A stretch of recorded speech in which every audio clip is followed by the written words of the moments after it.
శుభోదయం బాలలు, ఈరోజు మనం ఒక కథ చెప్పుకుందాం. ఈ కథ పేరు ఆర్యన్ రాజు అడవిలోని సాహసాలు. వర్షాలు భూమిని పోషించడంతో ఆర్యావర్తం మళ్లీ అభివృద్ధి చెందింది. నదులు స్ఫటిక జలాలతో ఉప్పొంగి ప్రవహించాయి. పొలాలు పంటలతో బంగారంగా మారాయి మరియు పక్షుల పాటలు ఆకాశంలోకి తిరిగి వచ్చాయి. కానీ శాంతికి ఎప్పుడూ పరీక్షలు ఉండవు. ఒక రోజు ఉదయం ఒక దూత రాజభవనాలు ద్వారాల వద్దకు పరిగెత్తుకుంటూ వచ్చాడు. అతనికి ఊపిరి ఆడనంత కంగారుగా పరిగెత్తుతూ వచ్చాడు. తూర్పు కొండల అవతల గుసగుసల రహస్యమైన అడవి వ్యాపించడం ప్రారంభించింది. ఇవి రాత్రికి రాత్రే పొడవుగా పెరిగాయి. వేర్లు పొలాల మీదుగా చొచ్చుకుపోయాయి మరియు గాలిలో వాటి పేర్లను పిలిచే స్వరాలు విన్నాయని గ్రామస్తులు పేర్కొన్నారు.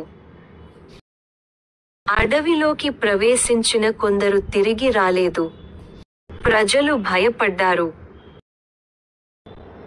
ఆర్యన్ రాజు తన మండలిని సమావేశపరిచాడు, కాని ఎవరూ ఆ వింత అడవిని వివరించలేకపోయారు.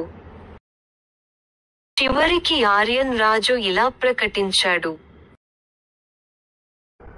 భయం మనలను ముందుకి నడిపించలేదు. ఈ అడవి ఒక రహస్యాన్ని దాచిపెడితే, మనం దానిని ధైర్యంగా మరియు జ్ఞానంతో ఎదుర్కోవాలి. నేనే వెళ్తాను. గ్రామస్తులు ఊపిరి పీల్చుకున్నారు. మహారాజు, ఇది చాలా ప్రమాదకరమైనది. కానీ ఆర్యన్ నవ్వాడు. రాజు విధి గోడల వెనుక దాక్కోవడం కాదు, తన ప్రజలు వెళ్ళడానికి భయపడే చోట నడవడం. కాబట్టి, తన విశ్వాసపాత్రమైన గుర్రం సూర్యన్ మరియు ధైర్యవంతులైన సహచరుల బృందంతో ఆర్యన్ గుసగుసల అడవి వైపు బయలుదేరాడు. అవి దగ్గరకు వచ్చేసరికి, గాలి చల్లబడింది. చెట్లు వెండి కాంతితో మెరిశాయి మరియు మృదువైన స్వరాలు ప్రతిధ్వనించాయి. స్వాగతం ఆర్యన్, మేము వేచి ఉన్నాము. ఈ సాహసవంతమైన కథ తరువాతి భాగంలో చూడండి. If you enjoyed this content, don't forget to like, share and subscribe for more updates. Your support helps us create even more great videos and keeps you in the loop with all our latest content. Thanks for watching.